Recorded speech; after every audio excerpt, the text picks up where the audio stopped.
சரி, என்னோடு படியுங்கள்.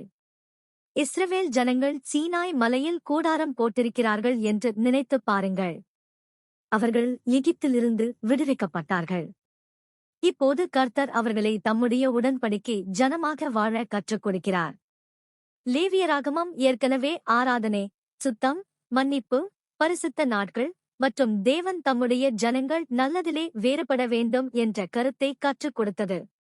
இப்போது லேவியராகமம் 25, 27 இல் கர்த்தர் சீனாய் பாடங்களுக்கு ஒரு பெரிய முடிச்சை கட்டுவது போல இருக்கிறது. இவை வெறும் விதிகள் அல்ல, பாதுகாப்பான மற்றும் இரக்கமுள்ள சமுதாயத்திற்கு ஒரு வடிவமைப்பு. நிலம், நேரம், பணம், தொழிலாளர்கள், வாக்குறுதிகள், காணிக்கைகள் இவற்றை எப்படி நடத்த வேண்டும் என்று கற்றுக் கொடுக்கிறது. கர்த்தர் மீண்டும் மீண்டும் நான் கர்த்தர் என்று சொல்வது கட்டளைகள் சீரற்றவை அல்ல, அவை அவருடைய குணத்திலிருந்து வருகிறது என்பதற்காக. குடும்பமாக பார்த்தால் குழந்தைகளுக்கும் புரியும் தலைப்பு இதுதான். தேவன் தம்முடைய ஜனங்களுக்கு எப்படி ஓய்வெடுக்க வேண்டும், தவறினால் எப்படி திரும்ப வேண்டும் மற்றும் சுத்தமான நேர்மையான இருதயத்துடன் எப்படி கொடுக்க வேண்டும் என்பதை கற்றுக் கொடுக்கிறார். இந்த அதிகாரங்கள் நம்பிக்கையைப் பற்றி. நின்று ஓய்வெடுக்க தேவனை நம்புவது, திரும்ப வர தேவனை நம்புவது மற்றும் நம் சிறந்ததை அவருக்கு கொடுக்க தேவனை நம்புவது. இன்றைய பாடத்தை 3 சொற்களால் நினைவில் வைத்துக் கொள்ளலாம்: ஓய்வு, திரும்புதல், அர்ப்பணித்தல். மேலும் நான் கர்த்தர் என்ற வார்த்தையை மீண்டும் மீண்டும் கவனியுங்கள். லேவியராகமம் 25 ஒரு விவசாயிக்கு பயமாகத் தோன்றும் கட்டளையுடன் தொடங்குகிறது. நிலத்துக்கும் சபாத்து ஆண்டு வேண்டும். 6 ஆண்டுகள் விதைத்து அறுவடை செய்யலாம். 7வது ஆண்டில் சாதாரண விவசாய வேலைகளை நிறுத்த வேண்டும். லேவியராகமம் 25, 1-7. சீனாய் முகாமில் ஒரு பெற்றோராக நீங்கள் இருப்பதாக நினைத்துப் பாருங்கள். சில நேரங்களில் பசியும் இருக்கும். எகிப்தின் பயமும் நினைவில் இருக்கும். அப்போது தேவன் சொல்கிறார், 1 வருடம் நின்று என்னை நம்புயூட். இது சிறிய கட்டளை அல்ல, இது உண்மையான விசுவாச பயிற்சி. கதை பகுதி: தேவன் ஒரு புதிய ஜனத்தை உருவாக்குகிறார். எகிப்தில் எல்லாம் உற்பத்தியும் வாழ்வு போராட்டமும். ஆனால் உடன்படிக்கை வாழ்க்கை வேறு. நீங்கள் இனி அடிமைகள் அல்ல, பயத்தை வழிபட வேண்டாம். முடிவில்லா வேலைகளையும் வழிபட வேண்டாம். உங்களை விடுவித்த தேவனை வழிபடுங்கள் என்று கர்த்தர் கற்றுக் கொடுக்கிறார். கோட்பாடு: சபாத்து வெறும் விடுமுறை அல்ல, அது தேவன் ஆளுகிறார் என்ற அறிவிப்பு. நான் ஒருபோதும் நிற்கவில்லை என்றால் எல்லாம் என்னைச் சார்ந்தது என்று நான் உள்ளுக்குள் நம்புகிறேன். சபாத்து ஆராதனை, கர்த்தரே, என் வாழ்க்கை உம்மைச் சார்ந்தது என்று சொல்கிறது. பயன்பாடு: இன்று நாமும் அவசரத்தில் ஓடுகிறோம். சபாத்து மற்றும் ஓய்வு கொள்கை: முதலில் ஆராதனை, முதலில் நம்பிக்கை, அதன் பின் வேலை என்பதை நினைவூட்டுகிறது. நீங்கள் நிற்கும்போது உங்கள் பிள்ளைகளுக்கும் கற்றுக் கொடுப்பீர்கள். நம் வழங்கல் தேவனிடமிருந்து வருகிறது, நம் முயற்சியிலிருந்து மட்டும் அல்ல. குழந்தைகளுக்காக நிலத்துக்கு ஓய்வு என்று நினையுங்கள். தேவன் நிலத்தையும் நம்மையும் பராமரிக்கிறார். தேவன் ஓய்வெடு என்றால் நான் வழங்குவேன் என்றும் சொல்கிறார். இப்போது கர்த்தர் சபாத்து எண்ணத்தை மிகப் பெரியதாக மாற்றுகிறார். யூபிலி. 7 ஆண்டுகள் முடிந்தபின் 50வது ஆண்டு கஹளையின் ஓசையுடன் அறிவிக்கப்படுகிறது. லேவியராகமம் 25, 8-10. அதன் செய்தி: மீட்டமைப்பு. கதை வடிவில் நிலத்தை இழந்தவர்கள் திரும்பும் வழி பெறுகிறார்கள். பிரிந்த குடும்பங்கள் சேர்வதற்கான வழி கிடைக்கிறது. கடின சூழ்நிலைக்கு விழுந்தவர்கள் என்றும் சிக்கிக்கொள்ள வேண்டியதில்லை. தேவன் சொல்வது, என் உடன்படிக்கை சமுதாயம் நிலையான நம்பிக்கையின்மையில் கட்டப்படாது.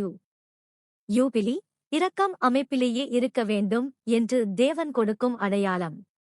கோட்பாடு: யூபிலி ஆன்மீகமாக தேவன் செய்வதற்கான படம். அவர் மீட்பவர். அவர் மனிதரை அடிமைத்தனத்திலிருந்து வெளியே கொண்டு வருகிறார்.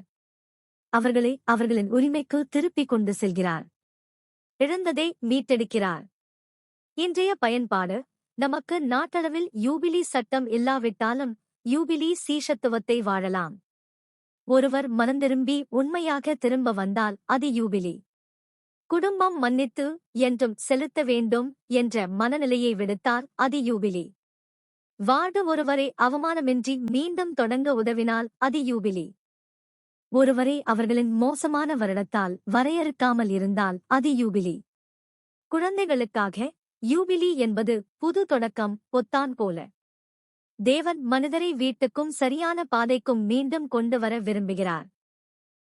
லேவியராகமம் 25-இன் பிற்பகுதியில் கர்த்தர் மனிதர்களை எப்படி நடத்த வேண்டும் என்பதற்கு கவனம் செலுத்துகிறார். அவர் மீண்டும் மீண்டும் ஒரு வாக்கை சொல்கிறார். உங்கள் தேவனை அஞ்சுங்கள். ரூத் இது பயத்தில் வாழச் சொல்லவில்லை. இது தேவன் பார்க்கிறார், நாம் மக்களை நடத்துவது நம் ஆராதனையை காட்டுகிறது என்று நினைவூட்டுகிறது. கர்த்தர் ஏழைகளை காப்பாற்ற சொல்லுகிறார், அவமானப்படுத்தி அல்ல, மரியாதையுடன் உயர்த்தும்படி. தொழிலாளர்களை கடுமையாக ஆளாதே, அவர்கள் பொருட்கள் அல்ல, அவர்கள் தேவனுடைய பிள்ளைகள். தேவனை அஞ்சி நடப்பது நம் கைகளை மாற்றுகிறது. நாம் வஞ்சிக்க மாட்டோம், அநியாய லாபம் பார்க்க மாட்டோம், ஒருவரின் துன்பத்தை நம் வாய்ப்பாக மாற்ற மாட்டோம். தேவனின் வழி மீட்பு, மக்களை உயர்த்துவது, திரும்ப அழைப்பது, மீட்டெடுப்பது. பயன்பாடு. வீட்டிலும் வாட்டிலும் நாம் கேட்கலாம், நான் ஒருவரின் மரியாதையை பாதுகாக்கிறேனா அல்லது குறைக்கிறேனா? என் வார்த்தைகளும் செயல்களும் ஒருவரை கர்த்தருக்கு அருகே கொண்டு செல்கிறதா? நாம் மீட்பு செய்யும் மக்கள் ஆகலாம். தேவைப்படும் போது கை கொடுக்க, சிரமமாக இருந்தாலும் இரக்கம் காட்ட, அதிகாரம் இருந்தாலும் மென்மையாக நடக்க. குழந்தைகளுக்காக தேவனை அஞ்சுவது என்றால் தேவன் அருகில் இருக்கிறார் என்று நினைவில் வைத்திருப்பது. அதனால் நாம் நேர்மையாகவும் நல்லவர்களாகவும் உதவிகரமாகவும் இருப்போம். லேவியராகமம் 26 முதலில் கீழ்ப்படுதலின் ஒரு படம் காட்டுகிறது. கர்த்தர் சொல்கிறார், சிலைகள் வேண்டாம், சபாத்தை காக்குங்கள், அவரை மதியுங்கள். பின்னர் அவர் ஆசீர்வாதங்களை விவரிக்கிறார். சமாதானம், தேவையான வழங்கல், பாதுகாப்பு. எல்லாம் அருமை, ஆனால் மிகச் சிறந்த வாக்குறுதி, நான் உங்கள் நடுவில் நடப்பேன். நான் உங்கள் தேவனாக இருப்பேன், நீங்கள் என் ஜனமாக இருப்பீர்கள். லேவியராகமம் 26:12. உடன்படிக்கையின் மையம் பட்டியல் அல்ல, அது தேவனின் இருப்பு. தேவன் தம்முடைய ஜனங்களுக்கு அருகில் இருக்க விரும்புகிறார். அவர் அவர்களோடு நடக்க விரும்புகிறார். பயன்பாடு. நாம் கீழ்ப்படுதலை நான் போதுமானதாக செய்தேனா என்று பார்க்கலாம். ஆனால் கர்த்தர் கேட்கும் கேள்வி, நீங்கள் என்னை உங்களுக்கு அருகில் வர அனுமதிக்கிறீர்களா? நாம் ஆராதனை செய்யும் போது, சபாத்தை காக்கும்போது, மற்றும் சிலைகளை வேலை, பணம், பொழுதுபோக்கு முதலிடமாக்குதல் விலக்கும்போது தேவன் இருப்பதற்கான இடத்தை உருவாக்குகிறோம். குடும்பமாக குழந்தைகளிடம் கேளுங்கள், இன்று தேவன் நம் வீட்டில் வந்தால் அவர் என்ன பார்க்க விரும்புவார்? ஒரு சிறிய செயலால் வீட்டை தேவன் இருக்கத் தகுந்த இடமாக்கலாம். சேர்ந்து ஜெபம், சேர்ந்து வாசிப்பு, மன்னிப்பு, உதவி. சிறந்த ஆசீர்வாதம் வெளிப்புற வெற்றி அல்ல, தேவனின் இருப்பே. லேவியராகமம் 26 மற்றொரு பக்கத்தையும் சொல்கிறது. நாம் கர்த்தரின் குரலை கேட்கவில்லை என்றால் என்ன நடக்கும்? கவனியுங்கள், கர்த்தர் முதலில் எச்சரிக்கை செய்கிறார், திடீரென அழைக்கவில்லை. நல்ல பெற்றோர் போல உடைந்து போகும் முன்பே அவர் எச்சரிக்கிறார். அகந்தே எனக்கு தேவன் வேண்டாம் என்று சொல்ல வைக்கிறது. இருதயம் கடினமானால் சிறு எச்சரிக்கைகளையும் நாம் புறக்கணிப்போம், பின்பு விளைவுகள் பெரியதாகும். கர்த்தர் கூறும் விளைவுகள் தீவிரமானவை, ஆனால் நோக்கம் பழிவாங்குதல் அல்ல, விழிப்பூட்டுதல் மற்றும் திரும்ப அழைத்தல். தேவனின் தண்டனை என்பது திரும்ப அழைப்பு. அவர் மீட்க விரும்புகிறார், அழைக்க விரும்பவில்லை. நம் வழியின் முடிவை காட்டுவது, நாம் திரும்புவதற்காக. பயன்பாடு. வாழ்க்கையில் உடைதல்கள் வந்தால், உறவுகள் கஷ்டம், மனசாட்சி கனத்தது, ஆன்மீகம் உலர்ந்தது, நாம் கேட்கலாம், கர்த்தர் என்னை எச்சரிக்கிறாரா? நான் மனந்திரும்ப வேண்டுமா? முன்னுரிமைகளை சரி செய்ய வேண்டுமா? உடன்படிக்கை பாதைக்கு திரும்ப வேண்டுமா? குழந்தைகளுக்காக விளைவுகள் சிவப்பு விளக்கு போல. அது உங்களை காயப்படுத்தால, பாதுகாப்பான பாதைக்கு திரும்பச் செய்ய. லேவியராகமம் 26 முடிவில் ஒரு அழகான செய்தி உள்ளது. திரும்பும் கதவு எப்போதும் திறந்திருக்கிறது. கர்த்தர் பாவத்தை ஒப்புக்கொள்வதும் இருதயத்தை தாழ்மையாக்குவதும் தேவனிடம் திரும்புவதும் பற்றி பேசுகிறார். பிறகு அவர் தமது உடன்படிக்கையை நினைவு கூறுவேன் என்று சொல்கிறார். லேவியராகமம் 26:40-45. நினைவுகூருதல் என்றால் தேவன் மறந்து விட்டார் என்பதல்ல, இது உடன்படிக்கை மொழி. தேவன் தமது வாக்குறுதிகளின்படி செய்கிறார். மனிதர் தவறினாலும் தேவன் நம்பிக்கையுடன் இருப்பார். அவர் தமது ஜனங்களை கைவிட மாட்டார். மனந்திரும்புதல் அவமானம் அல்ல, அது வீட்டுக்கு திரும்புதல். தேவனின் இரக்கம் மேற்பரப்பானது அல்ல, அது உடன்படிக்கையைப் போல ஆழமானது. இயேசு கிறிஸ்துவின் மீட்பில் அடிப்படையாய் உள்ளது. பயன்பாடு: நீங்கள் தூரமாகி விட்டேன் என்று உணர்ந்தால் நீங்களையே நம்பிக்கையின்மையால் வரையறுக்காதீர்கள். கர்த்தர் சொல்கிறார், ஒப்புக்குள், தாழ்மையாய் இரு, திரும்பு. மேலும் நாம் பிறருக்கும் இப்படியே நடக்கலாம். திரும்பும் வழியை திறந்து வைக்க, ஒருவரை கடந்த காலத்தில் சிக்க வைக்காமல். குடும்பமாக, வீட்டில் விதிகள் இருக்கலாம், ஆனால் திரும்ப வர அன்பும் இருக்கிறது. பரலோகத் தந்தையும் அதுபோல. லேவியராகமம் 27 நேர்த்திக்கடன்களையும் அர்ப்பணிப்பையும் பேசுகிறது. நாம் சொல்வதான வாக்குறுதிகளை தேவன் முக்கியமாக கருதுகிறார், ஏனெனில் வாக்குறுதி நம் இருதயத்தை காட்டுகிறது. நேர்த்திக்கடன் ஒரு சுமையாக இருக்க வேண்டியதில்லை, ஆனால் நாம் ஒரு வாக்கை கொடுத்தால் அதை நேர்மையாகவும் நிலைத்தன்மையுடன் நிறைவேற்ற வேண்டும். தேவனுக்கு வெளிப்புற மதச்சடங்குகள் மட்டும் வேண்டாம், அவர் உண்மையான இருதயத்தை விரும்புகிறார். நேர்மை ஆராதனையின் ஒரு பகுதி. யாரும் பார்க்காத போதும் உண்மையாக இருப்பது, வசதியில்லாத போதும் வாக்கை காப்பது.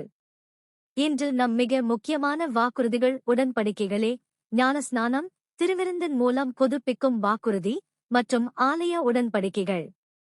இந்த அதிகாரம் நினைவூட்டுகிறது, உடன்படிக்கைகளை வெறும் சொற்களாக வைத்துக் கொள்ளாமல் வாழ்க்கை முறையாக வாழுங்கள், ஒவ்வொரு நாளும், ஒவ்வொரு படியாக. குடும்பமாக, குழந்தைகளிடம் கேளுங்கள், நீங்கள் ஏதாவது வாக்குறுதி செய்தால் எப்படி நிறைவேற்றுவீர்கள்? சிறிய வாக்குறுதிகளை பயிற்சி செய்யலாம். தினசரி ஒரு ஜெபம், ஒரு வசனம் வாசிப்பு, ஒரு நல்ல செயல். லேவியராகமம் 27 அடுத்து அர்ப்பணிப்பில் நேர்மை பற்றி பேசுகிறது.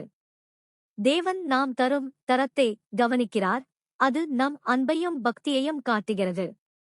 நம் சிறந்ததை நமக்கே வைத்துக்கொண்டு எஞ்சியதை தேவனுக்கு கொடுக்காதே. அர்ப்பணித்தல் என்றால் ஏதாவது ஒன்றை பரிசுத்த நோக்கத்திற்கு தனியாக்குவது. இது பணம் மட்டும் அல்ல, நேரம், ஆற்றல், திறன்கள் மற்றும் இருதயம் கூட. பயன்பாடு: நான் தேவனுக்கு தருவது முதன்மை தானா அல்லது மீதம் தானா என்று நாம் கேட்கலாம். நான் முடிவெடுக்கும்போது முதலில் தேவனை சேர்க்கிறேனா அல்லது எல்லாம் முடிந்த பின் மட்டுமா? நாம் நேர்மையாக அர்ப்பணித்தால் ஆராதனை ஞாயிறு மட்டும் அல்ல, திங்கள் முதல் சனி வரை உள்ள வாழ்க்கையிலும் தெரியும். குடும்பமாக, இந்த வாரம் குடும்பமாக ஒரு சிறிய செயலை பரிசுத்தமாக ஒதுக்குங்கள். ஒரு நிரந்தர ஜெப நேரம், ஒரு சேவை செயல் அல்லது சபாத்தை காக்க ஒரு சிறிய மாற்றம். லேவியராகமம் 27 ஒரு வலிமையான வரியுடன் முடிகிறது. கர்த்தருக்கு பரிசுத்தம். சில விஷயங்கள் கர்த்தருக்கே சேர்ந்தவை, அவைகளை நாம் சீரற்றதாக நடத்த முடியாது. நாம் வாழ்க்கையின் ஒரு பகுதியை தேவனுக்காக தனியாக்கும்போது நாம் அவருடைய ஜனமாக மாறுகிறோம். இந்த வாரத்தின் 3 தலைப்புகளை இணைப்போம். 1. ஓய்வு. லேவி 25 சோகஸ்மேலி நிற்கவும் தேவன் வழங்குவார் என்று நம்பவும் கற்றுக் கொடுக்கிறது. 2. திரும்புதல். லேவி 26 சோகஸ்மேலி மனந்திரும்பி திரும்ப வர கற்றுக் கொடுக்கிறது, திரும்புகிறவர்களுக்கு இரக்கம் காட்டவும் கற்றுக் கொடுக்கிறது. கதவு திறந்ததே. 3. அர்ப்பணித்தல். லேவி 27 சோகஸ்மேலி நேர்மையான இருதயத்துடன் நேரம், திறன், வளங்களை பரிசுத்த நோக்கத்திற்கு ஒதுக்கி தேவனுக்கு அர்ப்பணிக்க கற்றுக் கொடுக்கிறது. அழைப்பு. இந்த வாரம் ஒரு சிறிய செயலை தேர்வு செய்யுங்கள். சபாத்தை இன்னும் பக்தியுடன் காப்பது, தேவனிடம் ஒப்புக்கொண்டு திரும்புவது, அல்லது ஜெபத்துக்கும் வேதாகமத்திற்கும் ஒரு நிரந்தர நேரத்தை அர்ப்பணிப்பது. கர்த்தரின் வாக்குறுதி இதுதான், நாம் அவரோடு நடந்தால் அவர் நம்மிடையே நடப்பார்.